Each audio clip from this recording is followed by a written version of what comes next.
I'm here with Christian Fonnesbech, arguably one of the best video games IP and branding experts in the business. He's currently acting as head of IP development for Nordisk Film and is about to launch his own consultancy, Leverage, supporting growing studios to build amazing IP and brands that stay relevant in the games business long term. I'm really looking forward to talking to him about how to create valuable IP from the outset. Christian, welcome to the business of indie games. Thanks, Simon. Thank you. So I'll dive straight in.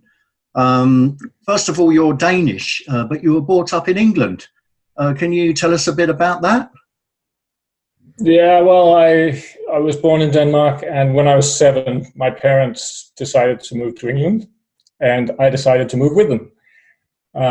So yeah, I grew up in Somerset in southern England. That's where I learned to play Dungeons and Dragons, and I got my first home computer, which was an English computer. There was a lot of those back then. And then, yeah, I spent my youth being a fanboy on games and role-playing games and being a dungeon master for 10 years, and you know the drill. And then I got into films. I studied film and media at university and made short films and TV series and things like that. And as I was finishing, I realized that I had missed the 3D revolution, you know? So I went from Commodore Amiga to Quake, and I missed everything in between those 2 points. And I just thought, holy shit, I'm in the wrong business. So that's what it games again. Yeah, what a wonderful story. And you know, I clearly, instantly, I already see where the brand and licensing germ was born, you know, with Dungeons and Dragons, which is, of course, the ultimate IP, right? Well, I guess so. I mean, if you do actually a Google Trend search, it's massive, you know. It's as big as Lord of the Rings or any of those big franchises, yeah. Yes, yes, the original and best. I used to make dungeons myself when I was a boy, so there we go. Yeah. Secrets out. There's a lot to learn about storytelling from being a dungeon master, right? I mean, you can talk about inventing a story on the fly and getting absolute one-to-one feedback about whether it's working or not. Yeah, I mean, the only thing more merciless is stand-up comedy, right? Yeah, I agree. Yeah, because you know, particularly those wizards, they can be very brutal with their feedback. Yeah. They should be crushed. Yeah. and of course, we'd crush them as often as possible. Exactly. That's what the dice are for. Yeah. But for me, that was, I mean, what happened was that when I left university, I had all these short films and TV series under my belt. But the internet was actually just getting going. This was before Facebook and before the App Store. And I just realized that, you know, stories would be about computers in future. And that's what I've been working with ever since. I started my own company just coming out, making advertising games and learning games. We made 35 games like that. So I've really been through the process, all the nuts and bolts many times. And then I got the chance to make my own artistic vision. In Denmark, we have a film institute that gives out grants for movies. And basically, I'd kind of become the local storyteller with mixing games and films. So I got a feature film budget and made a Steam game called Cloud Chamber, where we found footage with Hollywood stars like Mr. White from James Bond. We had Geffen Anthony from Game of Thrones. And it was shot by the team behind The Killing. And the mechanic was that you would discuss your way through a mystery. So it was basically massively multiplayer, but with chat rooms and found footage, and you would navigate through it. It won a lot of prizes, but it was a little bit ahead of its time. Yeah, I can see it's like an avant-garde idea and a really nice creative piece. But very satisfying to make it, but you also we learned a lot about the dangers of innovation. Yeah. Right? One thing is to make something that people haven't seen before, and that's a good thing. Yeah. But if you innovate too much at once, then people don't, you know, the big market won't get it. Yeah, I mean, they're looking for the next GTA or the next Fortnite, right? Yeah, and that's a big part of IP building as well, is that, you know, you need to build something that people will feel comfortable with, but it has to be different enough that you can own it. Yes. Yeah, so let's get into that. Please tell us, what is it exactly that you do, and how have you built such an incredible expertise in video games IP development and branding? Sure. Well, what happened to me was that after making all these games and getting the chance to make, my own artistic vision, I kind of had scratched that itch, so to speak. And I started consulting. And basically, I became head of IP development at Nordisk Film Games. And this is the investment arm of Egmont. So Egmont is a Nordic media conglomerate with about 6,000 employees. And they started 2 or 3 years ago to invest in games companies. So I think over these 3 years, we've invested about $140 million in 6 different studios. So we bought Avalanche Studios, and we invested in Star Stable and Raw Fury and a few others. And my job as head of IP development was basically to map out how do we take the fictional universes in these games and make them into entertainment properties. What's the journey from being just a game to actually being something that's recognizable on a broader range in the market? And that was really where a lot of the things that I've been working on earlier with the storytelling and the game started to come together and become, quite a tightly defined skill set. So I would say that's where it is. And it quickly became apparent that, there's 2 things at play here. One is the IP, as in, the fictional universe and the actual design that you're making and the emotional experience. And the other one is the brand, which is, how do you communicate this to the market in an effective way and in a way that has some impact and stands out and reaches the right people. So that's very much what I do. And now I'm starting Leverage with 2 partners. I'm starting with David O'Connor, who's a brand strategist with a lot of commercial experience. And then Gerard Whelan, who is a creative director. So he's the visual man. So what we're basically bringing together here is, on one hand, branding, on the other hand, IP expertise. And that's what we see as, or that's what we realized at Nordisk Film, is that there's a whole generation of game developers who, let's face it, grew up with games in boxes and who are now, pretty much self-publishing. But they've never thought in terms of brands, and they've never thought in terms of IPs, because they got into this because they love making games. And that's basically what Leverage is about, is all these things that we look at with envy that the AAA publishers and game developers have: the brand building, the IP building, the series of games, the loyal fans, the strong positioning in the market where you know exactly who you're talking to and how to do it. We'll go out and offer that to the medium-sized game developers. Wow, that sounds really exciting and a very useful sort of next step in medium-sized studio development and growth.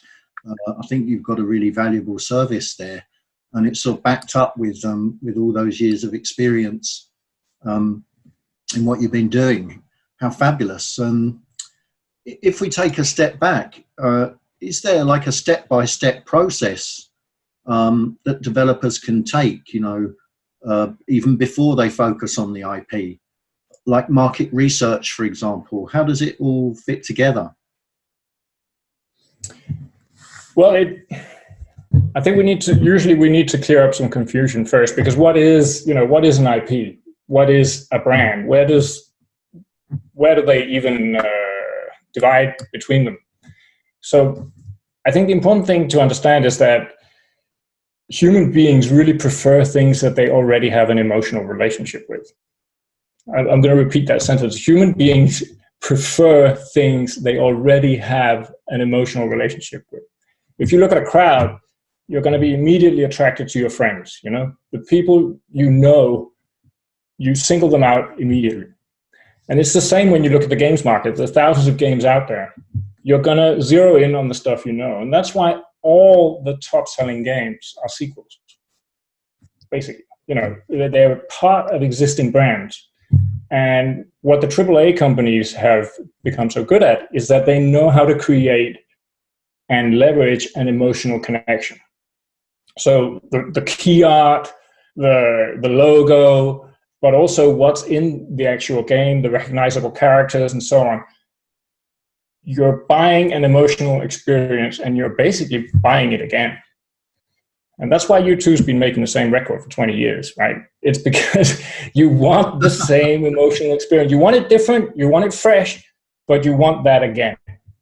And that's why, you know, Lara Croft, Hitman, James Bond, Harry Potter, all those things have each cornered a tiny corner of the emotional market. So they basically almost own this particular emotional experience, and you know where to go to get that. Yeah. And that's what a brand and an IP can do. So your job as an IP builder, if you think of it in that way, is to create a uniquely emotional experience with your gameplay, with your environment design, with the character that's your main character.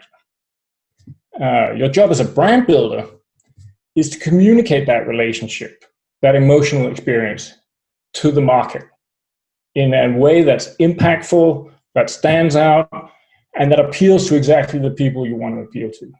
So this is the difference between these two things. The IP is the characters and the experiences inside your game, and the brand is the promise you communicate to the market. And the thing is that as game developers, we tend to think that, you know, we're gonna do that later. Let's go talk to publishers and investors and tell them about this cool gameplay feature we've got. But the thing is, the publishers and the investors and even the early fans, they're already thinking about, you know, is this going to be a complete experience? So even down at the very first pitch, you should actually be thinking about both the IP and the brand, because that's a big part of the value that you're selling both to fans, but also to investors and publishers. So it really starts there. Yeah. Does that answer the question? I think you're spot on. It was really clear. I mean, as somebody at Activision once said to me, kids can never get enough of Nazis, ninjas, and zombies.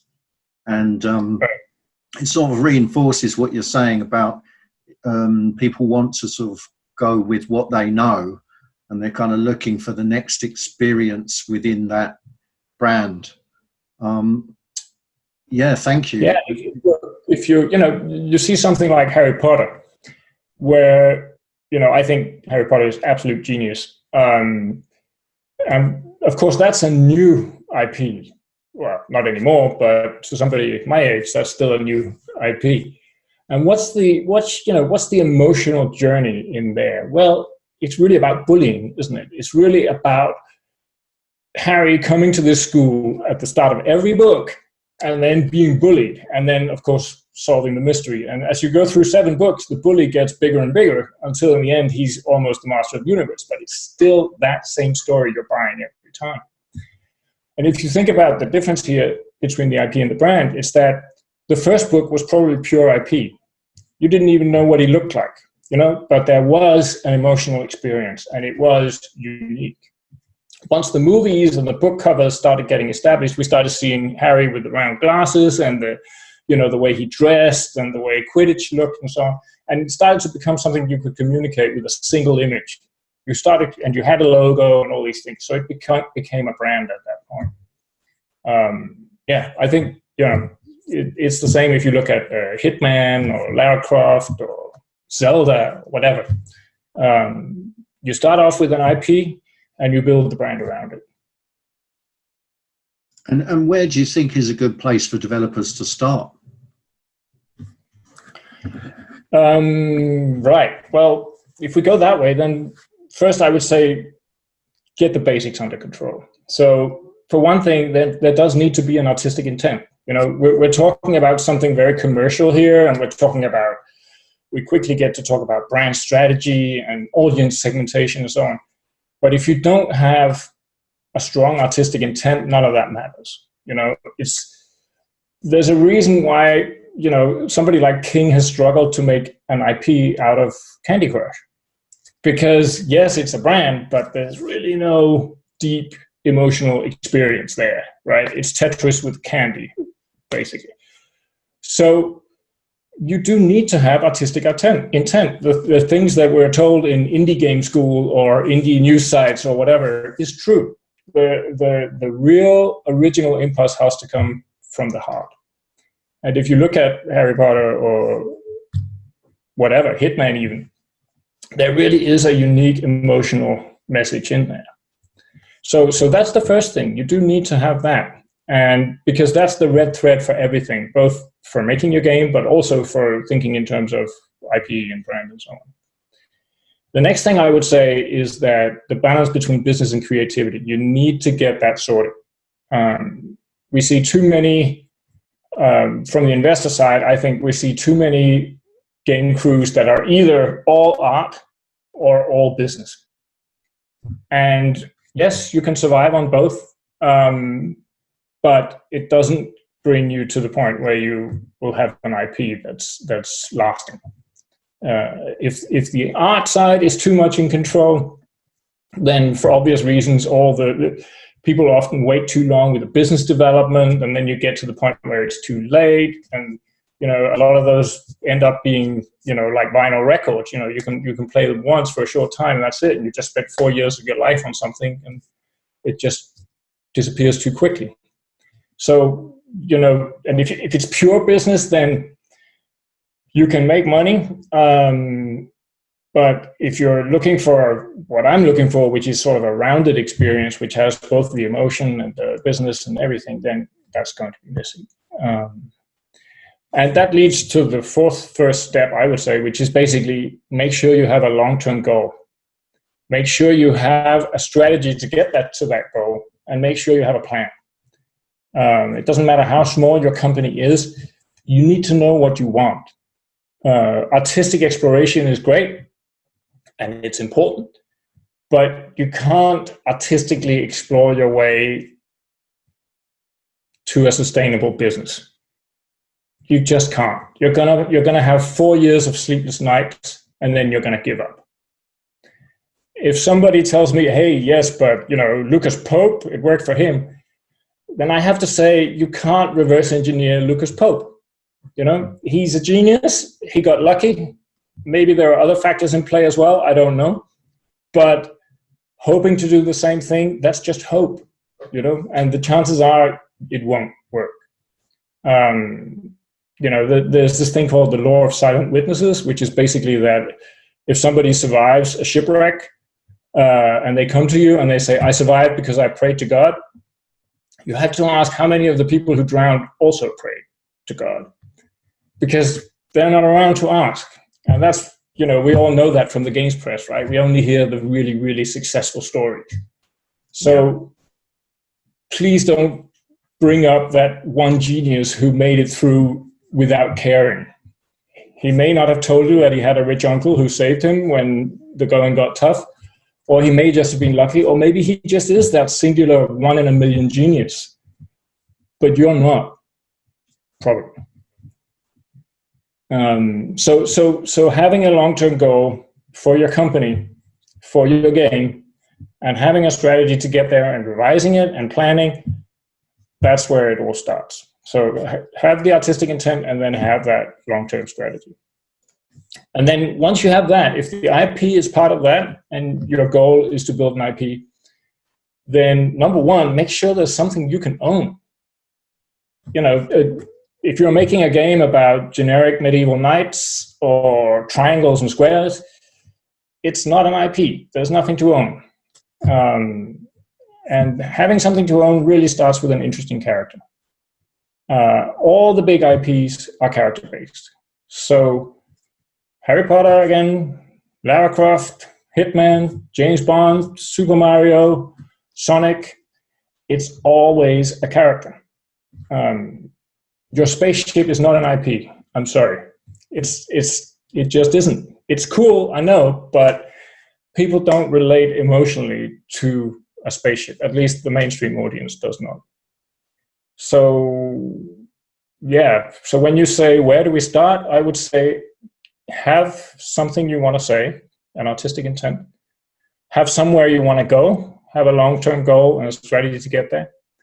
And then make sure there's something to own, and preferably a character, because that's where the IP starts. Thank you. It's really comprehensive.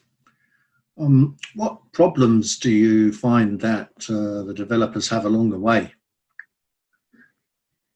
I'm sorry, what problems do you find that the developers have along the way? Well, I've been a developer for long enough to know that there's a new problem every day.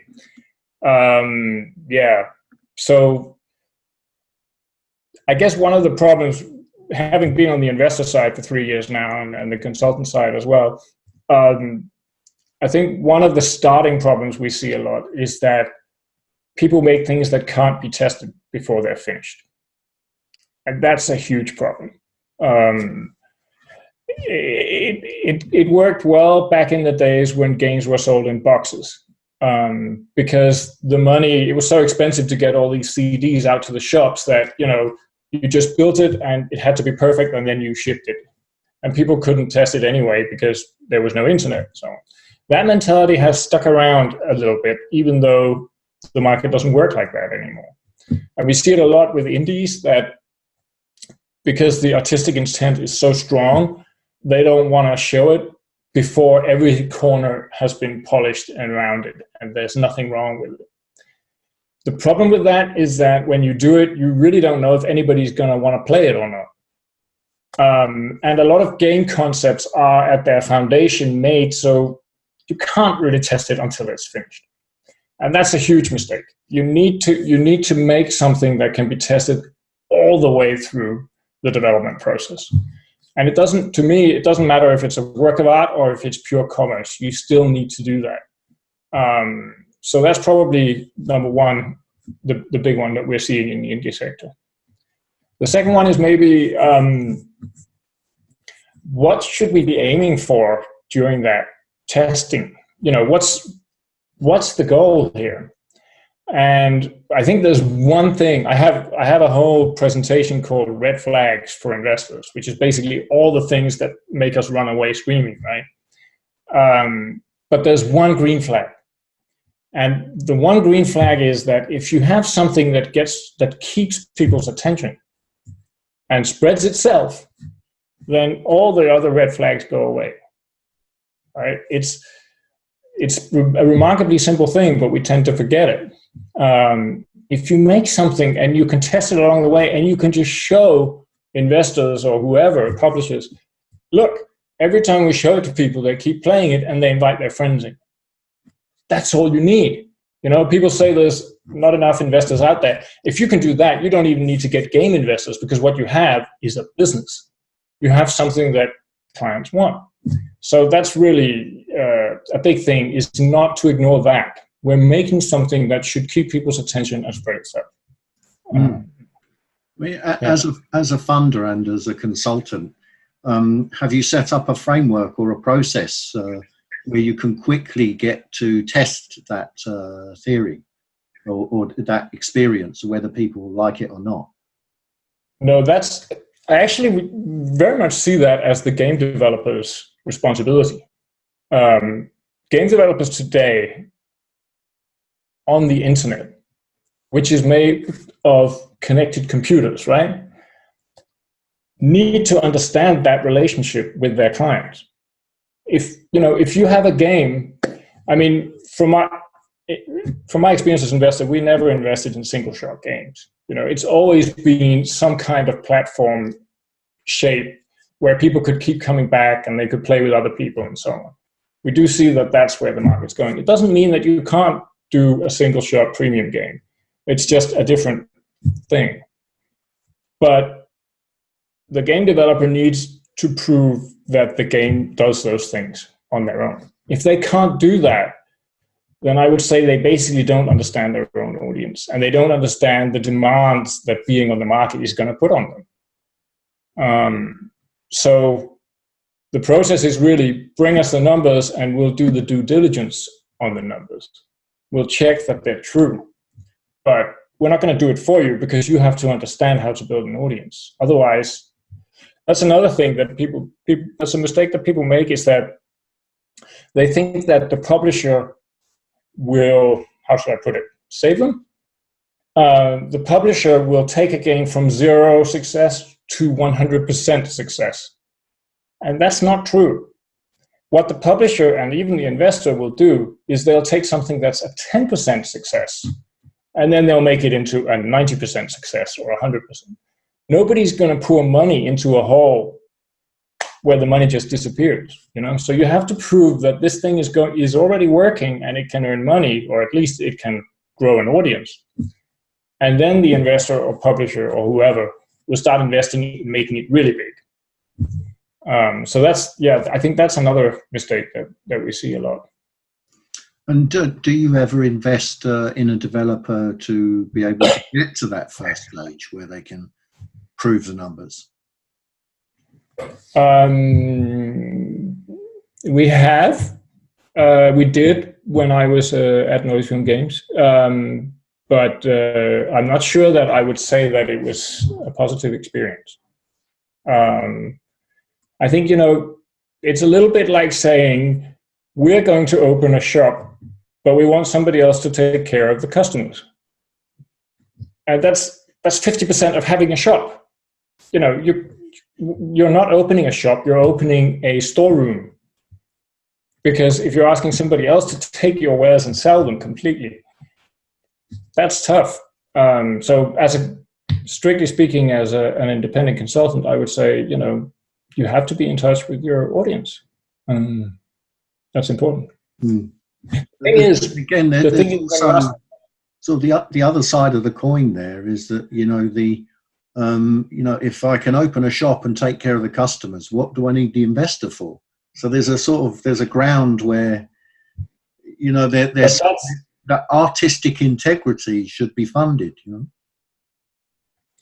I agree with you, but you have a point, but I think you should be aiming to not need the investors. That should be your aim. What you'll realize is that once you've taken it to a certain size, if you want it to go really big, then you're going to need the investors anyway, because the money you're earning will not be enough to cover future investments or leaps into bigger markets or so on. You know, very few things just keep on spreading on their own.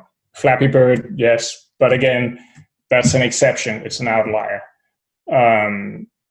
So I think the best possible situation you can get is that you don't need investors. And then you go get investors, because then you can have even bigger ambitions. I think that's, you know, a fundamental rule of negotiating is that you always need to demonstrate that this train is leaving the station. And we don't really need you, but if you want to come along, you're welcome. That's the kind of train everybody wants to get on. Sure, absolutely. I can see that. Yeah, nobody wants to get on a train that doesn't start and doesn't have anybody on board, and there's no smoke coming out of the chimney and so on. You know, you want to get on something that's just about to leave. So the better when you're building your business around your artistic intent, you need to check all those boxes and make sure, you know, the engine's running, the passengers are happy, blah, blah, blah. I don't think I can take that metaphor much further. Thanks. I mean, it's a really clear and good metaphor. Yeah, so can you tell us a little bit about how you view IP development and what the goal is? Actually, I think you covered that, to be honest. Sure, but I mean, just to iterate quickly, I mean, the goal is to get from selling gameplay to selling an emotional experience, and to be able to repeat that emotional experience in a series of games. If you can do that, that's an IP. And ultimately, if it's strong enough, it can migrate to other media as well. So then it becomes an entertainment property. And you could say that, you know, that's going to take so many years. Why does that matter? I'm just starting out. Well, the thing is that when the investors are looking at your first pitch, they're already thinking that far down the line. So that's why it's important, even at the early stage, to have that in your pitch. I think good examples are things like, the Danish game Hitman is a great example. IO Interactive basically built a studio successfully over 20 years on that one character. And sure, they made other things, but they always came back to Hitman. And they actually tried to establish other franchises, which did not succeed. This was the one that kept on working. And at the present time, that's all they do. I think they've got 100 people full-time, maybe more. And they're independent again. They were part of Square Enix for a while. Now they did a management buyout. So, yeah, I think the great thing about that is you get to sleep at night. Right? The problem with not building a franchise and not building an IP is that every time you put out something new, you're gambling. You really don't know if it's going to attract an audience or not. You're starting from zero again. There are exceptions, and the exceptions are usually when the team becomes the brand. So the next Lucas Pope game will do great because Lucas Pope is now a brand in certain segments of the market, and people wait for his next game, and journalists wait for his next game. So it can be done, but I'm not sure I would recommend it. Thank you. I think I would recommend the character-based version. So I guess the goal is really, when you say it, that what you want to do is you want to corner an emotion. You want to be the character that defines a particular emotional journey.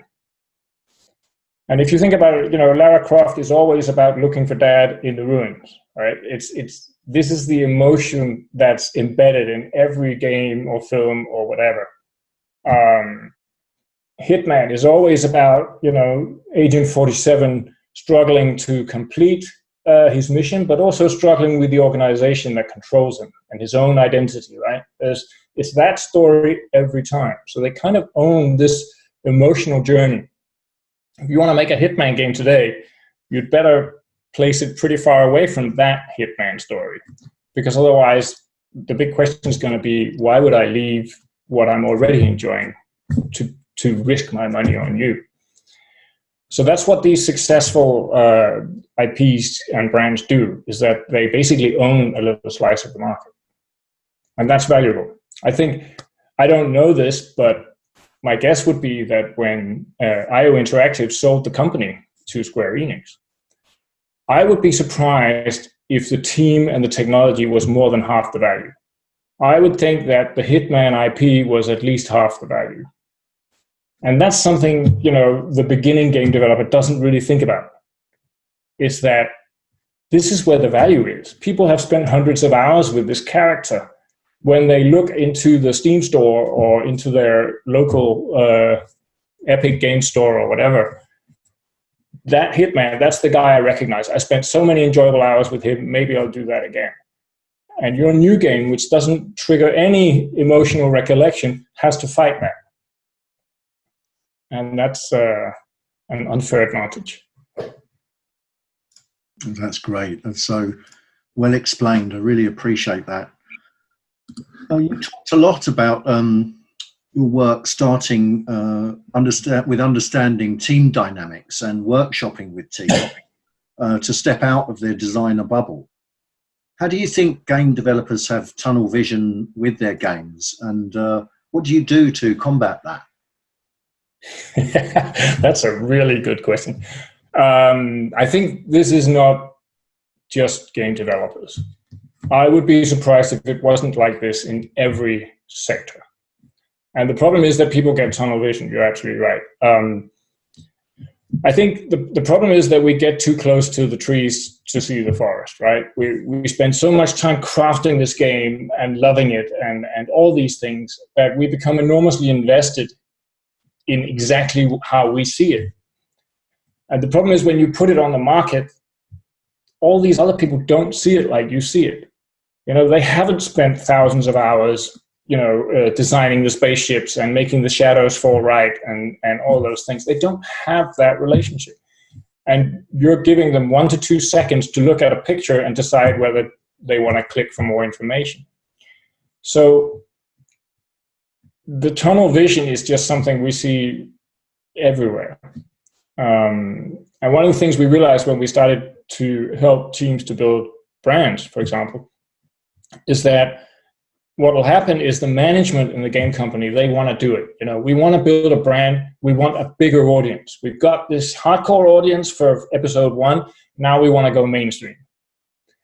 And so we say to them, well, the difference between the hardcore audience and the mainstream audience is that the hardcore audience, they're feature-based, right? They want a looter shooter with a lot of gear progression. That's what they're going for. But the broader audience, they want Harry Potter. The mainstream audience is looking for an emotional experience, and they're looking for something that's emotionally relatable. The same game can do both, but you can't sell it in the same way. So the way you market to an early adopter hardcore audience is completely different from the way you market to a mainstream audience. The challenge then is that the management in the game company and the team in the game company are not on the same page. So the management who are looking down the spreadsheet every day thinking we need a bigger audience, they're ready to do this shift and start building a brand. But the team is not. The team is invested in the hardcore vision that they just spent 4 years building. And what we see is that this has happened a couple of times, is that we'll go into a process with the management, and then the team will just go like this, no fucking way. You know, we don't want to make Harry fucking Potter. We're making hardcore shooter number X. So that's a really big challenge. And the team is often, you know, they're very closely connected with the early adopter audience. This is where they have a lot of communication and so on. And what we found out is that you just need to involve the whole team in the process, and there's no way around it. If the management thinks they can just do this and then plug the brand marketing on top and the team will sit and take it, they're wrong. The team will leave. It's such a big part of, I mean, they're artists and they're invested in this. So what you need to do is you need to, when you start shifting towards a broader audience and you want to start building a more appealing brand or a more broadly appealing brand, you need to do it with the whole team. And you need to, and the great bonus of it is that the brand needs to be built on the original artistic intent anyway. You know, you don't want to divorce those things. You don't want to put a brand on top of a game that don't fit together. You want these things to be one and the same. What you want is you want the brand to amplify what's already in the game. And that starts with the original artistic intent. So when we go in and do the workshop, we need the whole team because we need to figure out what was the original driving force behind building this game. And once we have that, then we can start building a brand that will not only work, but that the team will actually like as well. So, you know, that tunnel vision, there are ways around it. Or it's not even around it, you just need to go straight into it because it's really, really important. Yeah, it can be embraced as part of the process. Sorry? It can be embraced as part of the process. Absolutely, yeah. And it's such a huge undertaking to make a game. There is no wonder that people get so invested in, you know, their particular vision. Yeah. And so with the consultancy Leverage, do you have like a sort of hand-holding, step-by-step approach in the consultancy to be able to address these individual issues? Yeah, what's happened is that over exactly this, you know, we ran into this tunnel vision challenge and we thought, how the heck do we address this? So we've slowly been building a process where basically, you know, we'll start small and we'll discuss where we want to go and so on. And then we'll work with the team to figure out, you know, where does all this come from and where do we want it to go? And then we can start prototyping brand elements and so on. And usually it kind of flows back and forth between working with the team on the IP and working with the team on the brand. And we're not changing the IP, but sometimes we need to figure out what's the most important part of the IP. Because again, if you've made an enormously complicated game with all kinds of crafting systems and open world and so on, and you have to take a step back and say, so how does somebody who's never heard of this, how do we communicate that experience to them? What's the most important parts of this IP? And what are the parts of this IP that will appeal to the audience we're trying to talk to? So it becomes kind of a back and forth. And the thing that really ties the brand and the IP together is strategy, that you have a plan for where you want to go. And that's really the sort of triumvirate that we've made with Leverage, is that we've got David, who's a brand strategy specialist, and we've got Jerry, who's a creative director with the ability to visualize these things, and I'm an IP expert. So it kind of rotates between those, and then working with the team, and then lots of iteration, lots of feedback.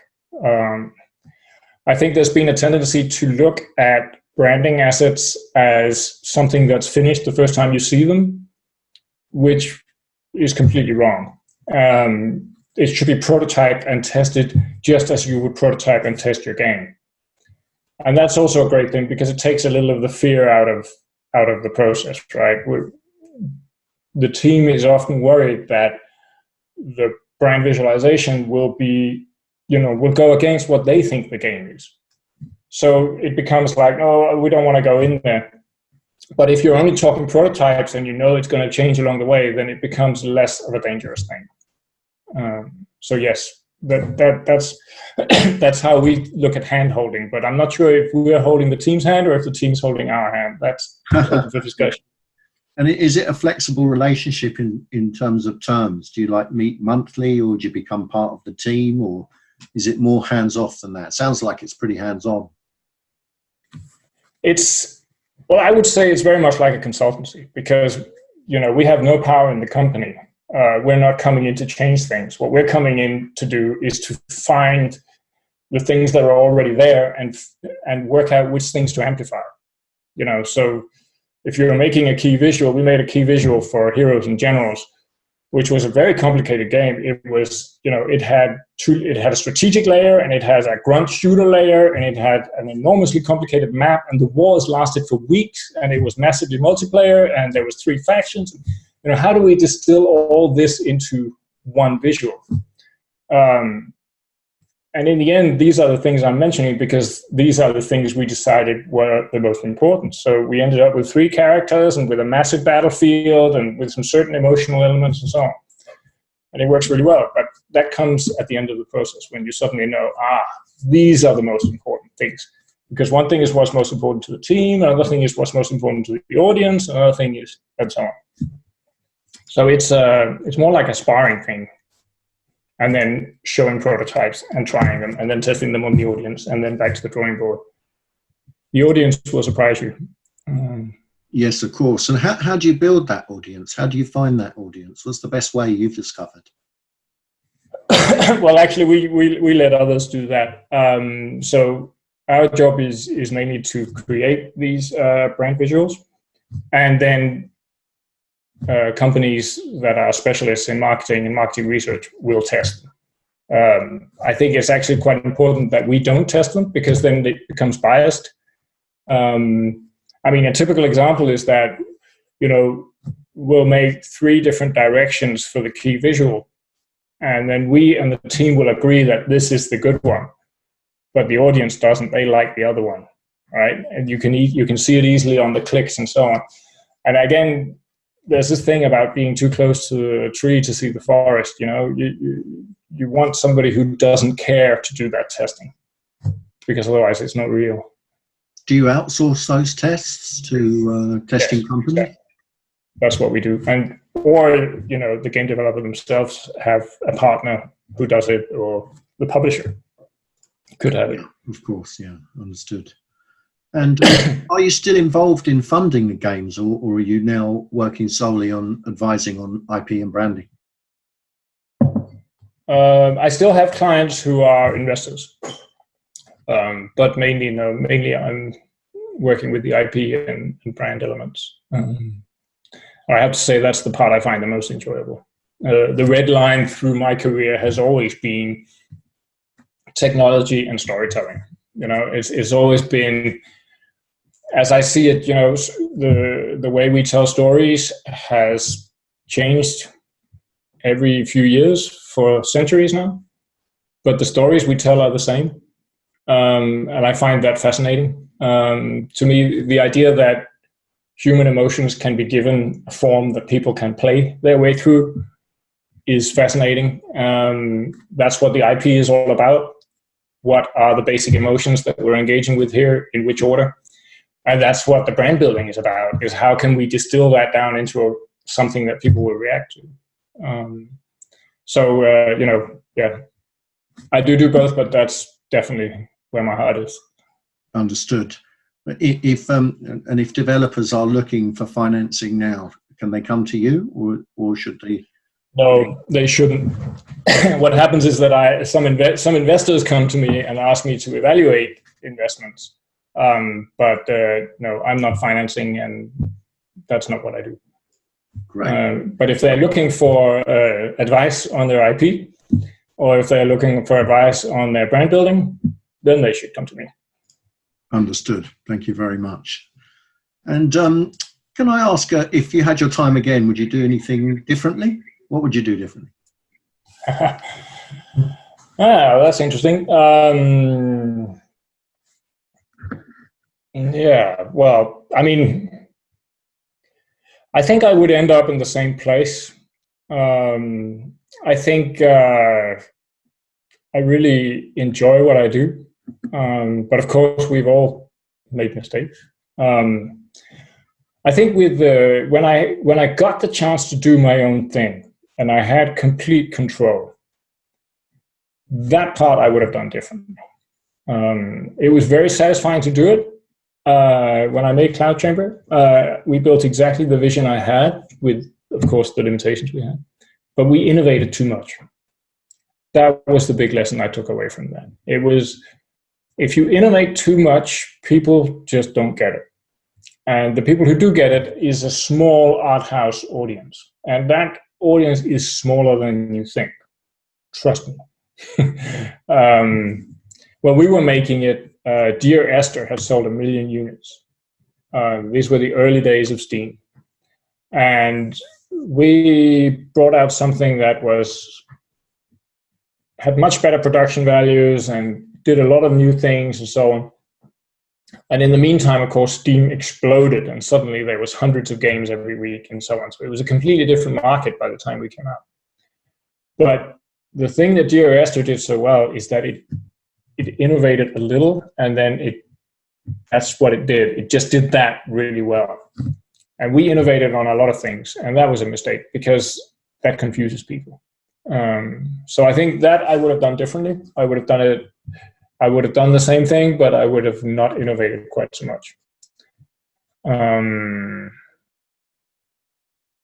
Yeah, I think that's the main thing. I think my passion for these subjects, for this whole gaming and stories and how these things fit together, that would be the same the second time around, I think.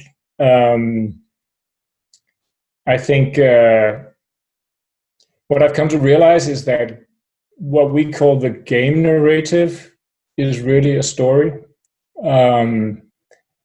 People say, but our game, it's not so much a story. We have a few story elements in there, but mainly it's about interaction. But what you have to realize is that as you interact your way through a game, that is a story. If you retell the experience you just had with a game, you're telling a story. And the way the gameplay mechanics influence that experience, that's a story as well. So again, that's the thing we look at when we're looking at how to build the brand. What's the totality of the experience you have with this game? It's not just about the cutscenes or about, the way the character looks. It's about when I go into this world and I interact with it, what experience does it give me? Is it difficult? Is it hell on wheels like Dark Souls, or is it easy? Is it showing me my grandmother? What is it doing? And I'm so fascinated by that whole thing. And it's just so clear that, in that, when you look at it like that, games are the latest way of, telling a story. And it goes all the way back to campfires and, the local shaman sitting there and trying to explain why the clouds pour rain on your head and why the jaguars are dangerous and things like that. And this is the latest version of it. And I think games are an incredible way of doing that, because how else can you explain life in the age of the internet? That sitting around a campfire is not going to do it. Life is just too complicated now. And we need games for that. Fabulous. Thank you. Well said. And what advice for developers starting out now who are interested in establishing their own brand and IP, what advice would you give them? Let's do 3 of those, right? So number 1, make sure you have a character you can own. Don't give me that crap about, people design their own characters in our game and so on. That's fine. But even Bloodborne has a recognizable character on the poster. So give me that. Number 2, you should be aware that you are too close to the trees to see the forest. You really are. So the market does not see your game in the same way that you do. And that's why you need external advice. You need sparring partners who are not as invested in the game as you are, because they can see it from the outside. So that would be part 2. And part 3, I would say, is that you should ask yourself this. Does this game have a unique emotional journey that we can own? Are we giving the player the chance to experience a story, a game narrative that nobody else is doing? It doesn't have to be completely different, but it should be different. It should have elements that nobody else has. Will that be relevant to others than us, or is it just us and our hardcore friends who like it? And how do we communicate that to the market? How do we tell that?